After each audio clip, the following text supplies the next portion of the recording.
Palavras do Senhor Jesus, Evangelho de Mateus, capítulo 18, versículo 10. Vede, não desprezeis alguns desses pequeninos, porque eu vos digo que os seus anjos no céu sempre veem a face de meu Pai que está nos céus.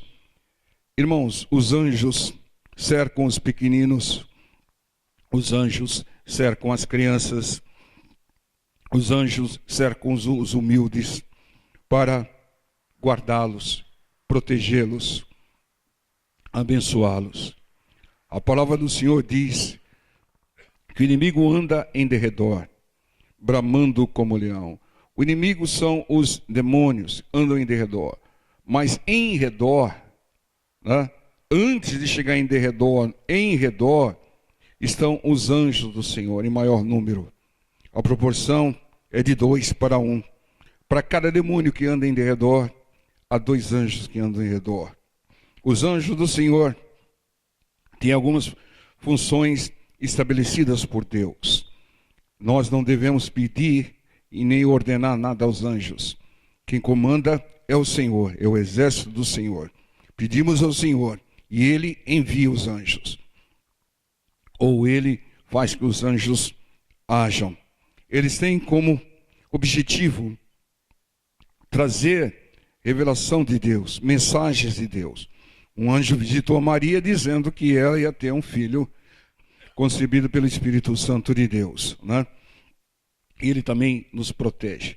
Nós vimos no caso do Balaão, que ia tentar amaldiçoar um povo que não dava para amaldiçoar o povo de Deus, e um anjo se colocou na frente dele, a mula via e ele não via, né? Então, nós não enxergamos os anjos, mas eles estão nos guardando, nos cercando, né? E nós devemos crer nisso, porque se não fosse essa proteção de Deus, através do seu exército, o inimigo viria com tudo isso sobre nós, né? Ele quer roubar, matar e destruir, e se não houver nenhum impedimento, se não houver nenhuma guarda, ele faria isso com mais facilidade.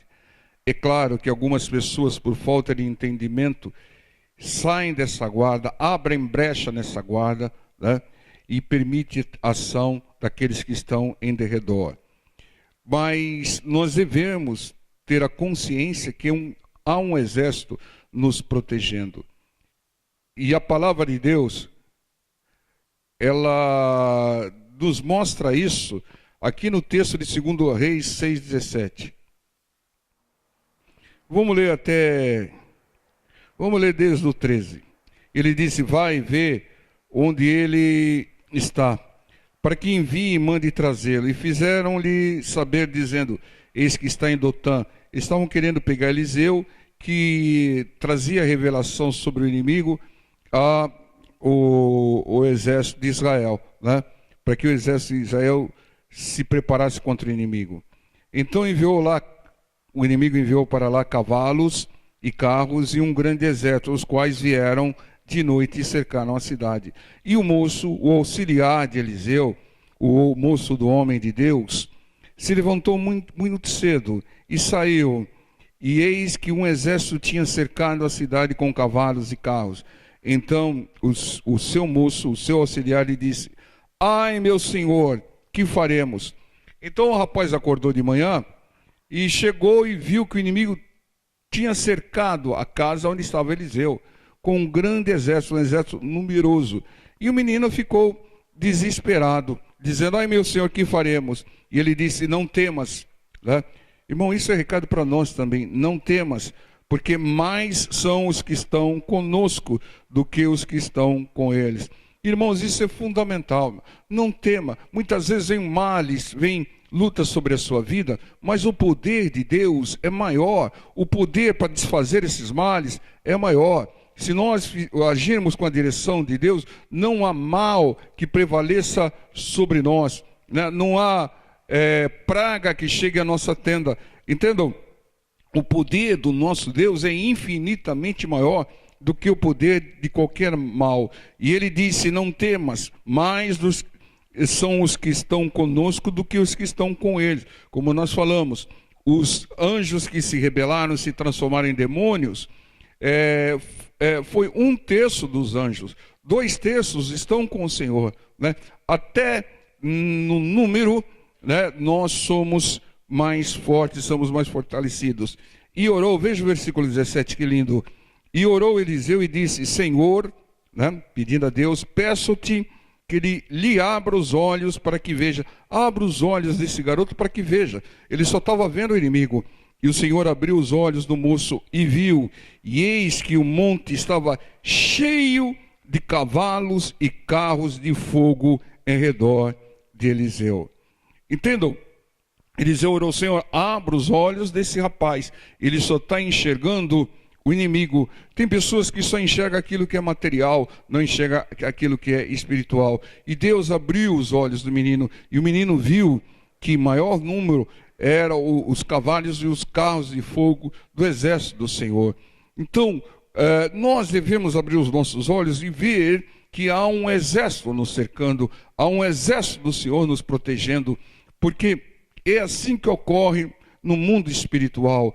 O inimigo, ele quer te matar. Se não houvesse essa proteção, essa guarda de Deus, né, do exército do Senhor, ele avançaria sobre nós. Mas ele não avança, irmãos. Ele não avança porque, em primeiro lugar, porque o exército do Senhor, o poder do Senhor é maior e nos guarda. Então aqui nesse texto de Mateus 18:10 diz que os anjos cercam os humildes, cercam as crianças, e aqueles que são humildes como uma criança, né? Diz que os anjos de Deus veem a face de Deus, estão com Deus, perguntam a Deus todos os dias, diz o versículo de Mateus capítulo 18, versículo 10, né? Então nós temos que ter isso em mente, irmãos. Não se apavore quando vier uma ameaça, não se apavore quando vier um diagnóstico ruim, não se apavore quando vem uma dor, um mal qualquer. Saiba que o poder de Deus é infinitamente maior e que o exército do Senhor que nos guarda é maior do que a força do inimigo. E no versículo 11 ao 13 diz: porque o Filho do Homem veio salvar o que se tinha perdido. Que vos parece? Se algum homem tiver 100 ovelhas e uma delas se desgarrar, não irá pelos montes, deixando as 99 em busca da que se desgarrou? O versículo 13 diz: se porventura a acha, em verdade vos digo que maior prazer tem por aquela do que pelas 99 que se não desgarraram. Irmãos, o prazer do Senhor, o prazer de Deus é trazer ovelhas desgarradas. O Senhor Jesus disse: eu vim para alcançar os pecadores. Entendam, irmãos, pessoas que estão na mão do inimigo, pessoas que estão, se nada for feito, estão condenadas, pessoas que estão no crime, pessoas que estão em práticas abomináveis, pessoas pecadoras. Esse é o alvo do Senhor. Porque, irmãos, pessoas que o inimigo está dominando, Deus veio para desfazer, o Senhor Jesus veio para desfazer as obras do inimigo, o controle do inimigo sobre algumas vidas. Entendo? É claro que Deus nos ama, nos protege, mas Ele vai nos deixar para ir ao alcance daqueles que estão na mão do inimigo. Por isso que o Senhor Jesus, ele comia com pecadores e prostitutas. Essas pessoas, irmãos, porque essas pessoas não têm o entendimento que nós temos, não têm o conhecimento que nós temos, não tiveram acesso e não ouvem a palavra como nós ouvimos. Essas pessoas, se Deus não tiver elas como prioridades, elas estão perdidas. Essas pessoas precisam ser resgatadas. É como se fosse um hospital. Aqueles doentes, como éramos nós, que já melhoraram, que estão sendo tratados, estão a ponto de ter alta, tem um certo controle. Mas aquele que está numa situação super delicada, tem um controle maior, está na UTI, né? No caso aqui, uma UTI espiritual. Se nada for feito, essas pessoas perecem. Nós temos que enxergar dessa maneira, irmãos. Muitas vezes a pessoa critica criminosos, critica pecadores, aqueles que praticam a abominação, né? E sem saber que essas pessoas são alvo. Entendo, irmãos, nós, ao invés de criticar, temos que interceder pelos pecadores. Essa é a nossa função, para que eles recebam aquilo que nós recebemos, recebam a luz do Senhor, que saiam das trevas. Irmãos, uma vez eu ouvi uma pessoa que se dizia cristã, mas sem entendimento algum, e falou assim para mim: para mim bandido bom é bandido morto. Irmão, essa pessoa não é um cristão, não se converteu. Bandido bom é bandido convertido. É pessoa que largou o crime, largou e hoje serve ao Senhor. Entendo, essa é a vontade de Deus. Uma pessoa como um endemoniado gadareno, que foi liberto e virou um evangelista em Gadara. Essa é a direção de Deus. Irmãos, não podemos condenar, não somos juízes, não julgueis. Nós recebemos de Deus, para que não só para nós, irmãos. Nós recebemos de Deus para transmitir aquilo que nós recebemos, para passar aquilo que recebemos, para aquelas pessoas que estão num grande erro. Nós não devemos compactuar com eles, não devemos aprovar, fazer vistas grossas. Mas nós devemos agir para que eles tenham uma oportunidade. Porque a sociedade, ela segrega, isola essas pessoas, não querem saber. Mas nós temos essas pessoas como alvo para resgatá-las, trazer para o Senhor. São almas preciosas, ao ponto do Senhor deixar as 99 que já estão aí bem encaminhadas, e ir atrás daquela que está perdida, é o que diz o versículo. E assim, o versículo 14 diz: assim também não é a vontade de vosso Pai, que está nos céus, que um desses pequeninos se perca. Então, pequeninos, humildes, se perdem porque são iludidos, são enganados.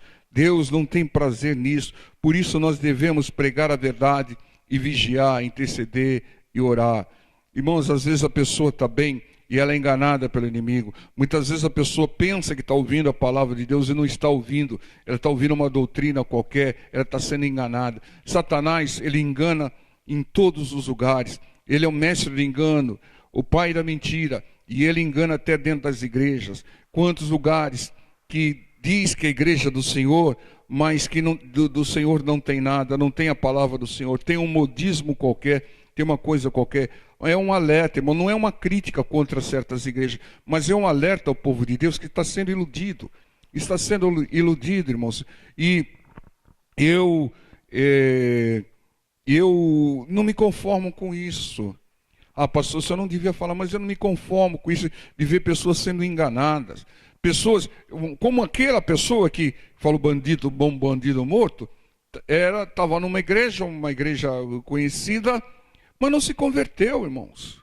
Não se converteu, com um pensamento totalmente contrário à vontade de Deus. Tá? E tem muita gente assim, irmãos, e a gente fica triste com isso. Às vezes, pessoas que estão sendo ministradas por pessoas despreparadas, pessoas sem experiência, sem conhecer a palavra do Senhor, os propósitos do Senhor, ministrando coisa errada, irmãos. Não pode, irmão, não pode isso acontecer. A pessoa tem que ter o discernimento e falar: não, isso está errado. Como eu vi uma vez, umas pessoas que até saíram daqui, né? Foram para um outro lugar, lá com 2 meses, lá já estava ministrando, fazendo um monte de coisa, né? Sem preparo nenhum, né? Sem preparo nenhum. Que tipo de ensinamento vai passar? Né? Até ligou para a irmã perguntando: irmã, que texto que está? Não sabia nem que texto que estava. Pedi para a irmã orientar para ela pregar em outro lugar. Não tinha preparo nenhum. As pessoas vão ser enganadas, mal informadas, iludidas. Então é muito importante isso, irmãos. A gente tem que estar atento a isso, porque isso depois contra o evangelho. A pessoa fala: essas igrejas é tudo. Não é tudo assim não, irmãos. A gente tem que ter santidade, a gente tem que meditar na palavra, a gente tem que estudar a palavra, a gente tem que fazer segundo a vontade de Deus. O Senhor Jesus, ele se preparou 30 anos para começar a fazer a obra. 30 anos. 30 anos se preparou, depois foi batizado, ainda fez um treinamento intensivo de 40 dias no deserto, para depois começar a ensinar, para depois entrar na sinagoga e falar, pedir a oração do Espírito, a unção do Espírito Santo e começar a fazer a obra. E aparecem alguns que não prestam atenção em nada, não fazem a vontade de Deus e já coloca para ministrar. Isso acaba escandalizando. Né? Então nós temos que ter esse tipo de consciência, irmãos. E as pessoas humildes, às vezes, são levadas, são iludidas. Pensam que estão ouvindo a Deus e não estão. Pensam que estão seguindo a Deus e não estão. Tem que ter discernimento, analise, irmão. Tudo aquilo que é pregado, que é dito, tudo aquilo que eu prego aqui, tudo aquilo que é trazido como entendimento, é que você tem que analisar, você tem que meditar. Falar, é de Deus e não é de Deus. Está na palavra ou não está na palavra. A gente tem que ter esse discernimento, porque existem muitas pessoas, até com boa intenção, mas sem preparo. E tem outras com mais intenções, pensando em benefício próprio. Irmãos, por incrível que pareça, tem pessoas que não conseguiram, não se prepararam, não estudaram, não fizeram nada, não se prepararam para a vida lá fora, e vêm para a igreja e pensam que a igreja é pregar evangélico, pastor, é uma profissão, não é uma missão. Tem que ter chamado, tem que renunciar a si mesmo, tem que renunciar a sua vida, tem que mergulhar na palavra, para ser um canal de Deus, e não ver aquilo como uma oportunidade qualquer. E, infelizmente, isso tem acontecido, irmão. Tem pessoa, irmão, a maior igreja do Brasil tem ensinamentos que você sabe que está errado. Hoje nós sabemos que está errado. Nós somos iludidos grande parte da nossa vida, eu também vim de lá, com coisas erradas, coisas que conflitam com a palavra. E as pessoas não atentam e seguem cegamente, são humildes, não questionam, não perguntam, cegam por uma tradição. Meu pai seguia, eu vou seguir também. Mas não raciocinam. Para que Deus deu inteligência? Para raciocinar, ter discernimento e saber que aquilo não bate, aquilo não concorda com a palavra de Deus. A palavra de Deus tem que ser soberana. Não é doutrina de igreja que tem que ser soberana. É a palavra de Deus. E é isso que muitas vezes já ouvi. Absurdos, não sei de onde que a pessoa tirou isso. Às vezes eu converso com algumas pessoas e falo, o importante é ter uma religião. Que importante coisa nenhuma ter uma religião. O importante é seguir, conhecer, obedecer a palavra de Deus. Religião atrapalha, religião traz doutrinas, traz fanatismo. Por causa de religiões, há guerras intermináveis no mundo. O importante é seguir a palavra de Deus. O importante é conhecer, crer e obedecer a palavra. E não seguir religião. Religião é coisa de homem. E as escrituras sagradas é de Deus. E muitas pessoas, pequeninos, como diz o Senhor, humildes, que são iludidas, que são enganadas. Isso me revolta, isso me revolta. Ver pessoas que vão perder a salvação, a vida eterna, porque é claro que Deus não leva em consideração a época da ignorância, mas correm um risco enorme dessas pessoas perderem a vida eterna, a salvação, porque foram iludidas e enganadas por uma tradição, por uma doutrina, a vida toda. Não raciocinaram, não questionaram. Peraí, a Bíblia diz que não deve fazer isso, por que faz isso lá? Não questionam. Tem que se questionar. Por que Deus deu raciocínio? Por que Deus dá inteligência? Para seguir as coisas como se fosse um robô? Não. É para meditar, para analisar. E não ser iludido. E aqui o Senhor diz, assim também não é vontade de vosso Pai que está nos céus, que um desses pequeninos se percam. Estão se perdendo os pequeninos, os inocentes, os humildes, por causa dos enganos, das manipulações, dos rituais. Versículo 15. Mateus 18:15. Ora, se teu irmão pecar contra ti, vai, e repreende-o entre ti e ele só. Se te ouvir, ganhastes a teu irmão. Irmãos, devemos ter sabedoria até para repreender as pessoas. E aqui fala, o seu irmão, não é um ímpio não, seu irmão, pecar contra ti, errar contra você, chama ele em particular. Primeiro passo, chama ele em particular, né? Se ele for sábio, ele vai ouvir, e o sábio ama a correção. O sábio fala, me corrija, né? Se for sábio e ouvir, vamos ganhar essa pessoa. Irmãos, o que fala esse versículo? Que nós não devemos ser omissos. Ele é meu irmão, ele é meu amigo. Isso é o problema das grandes amizades. Então eu não vou falar nada, não vou me indispor com ele. Então se omite de corrigir, de abençoar alguém. Não pode, irmão. Você está fazendo a vontade do inimigo. Você está fazendo vistas grossas porque não quer magoar, não quer ferir. É seu amigo, é seu irmão. O que você está fazendo? Você está contribuindo para que a pessoa permaneça no erro, fazendo coisa errada. Entenda, irmãos? Repreende em particular, diz aqui. O texto diz, né? Se teu irmão pecar contra ti, vai e repreende-o entre ti e ele só, diz o versículo. Em particular, em primeiro lugar, entre ti e ele só, em particular. Mas o que acontece? Veja o versículo 16. Mas se não te ouvir, leva ainda contigo um ou dois, para que pela boca de 2 ou 3 testemunhas toda a palavra seja confirmada. Então ele não te ouviu. Você chamou, falou, irmão, não faz mais isso está errado, não sei o que lá. Ele não te ouviu. O que você tem que fazer? Continuar a deixar para lá? Se omitir? Ou você quer que a pessoa seja abençoada, se corrigindo? Aí a palavra diz que você tem que levar contigo um ou dois, para que pela boca de 2 ou 3 testemunhas, toda a palavra seja confirmada.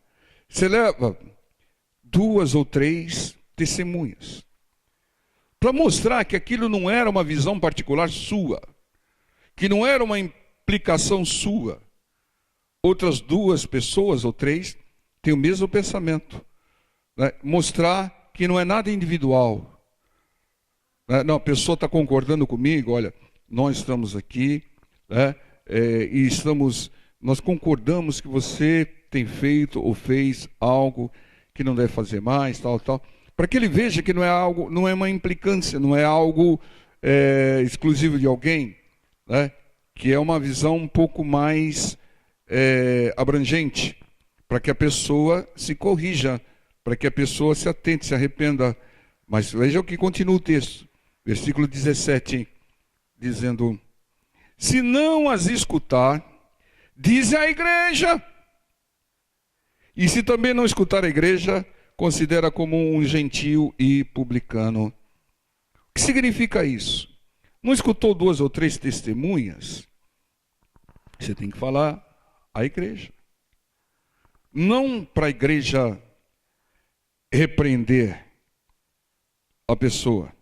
Ela foi repreendida por 1, por 2, ela foi alertada. E não para que a igreja não seja contaminada por essa pessoa.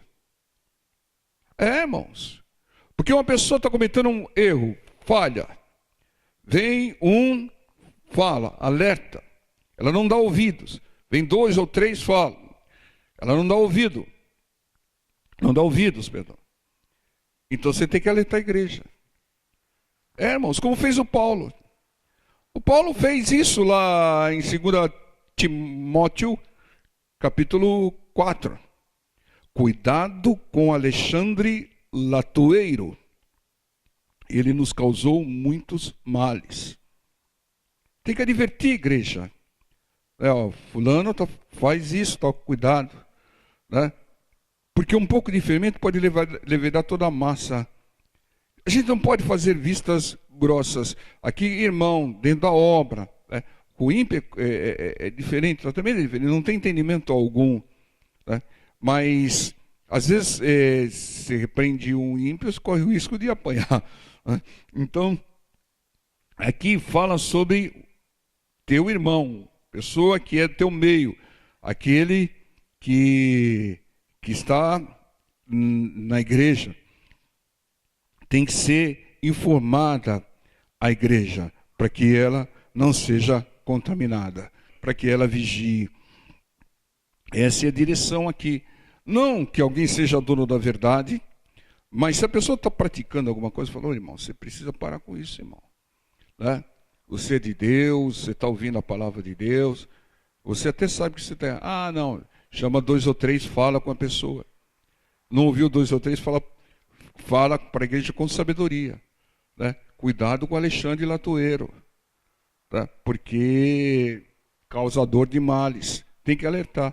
Ah, pastor, o fulano era um golpista e veio me oferecer algo, fazer aquilo, e eu fiz, pensando que era um irmão, tomei um prejuízo enorme, e o senhor nem me avisou, nem alertou, nem falou nada. Se eu sabia, não falou nada. Irmãos, omissão é pecado, diz a palavra do Senhor. Você pode fazer o bem por alguém e não fizer, você peca, diz a palavra do Senhor. Então é isso que trata aqui esse versículo. O versículo 18 diz, em verdade vos digo que tudo que ligardes na terra será ligado no céu. Tudo que desligardes na terra será desligado no céu. Irmãos, para que seja ligado no céu, tem que ser, ligar no céu é liberar a bênção. Tem que ser ligado na terra. Tem que haver uma concordância. Não pode ser um pedido particular, exclusivo. Tem que ser um pedido coletivo, que haja concordância, um interesse coletivo e não particular. Amém? Semana que vem a gente continua. Vamos ficar em pé, vamos orar.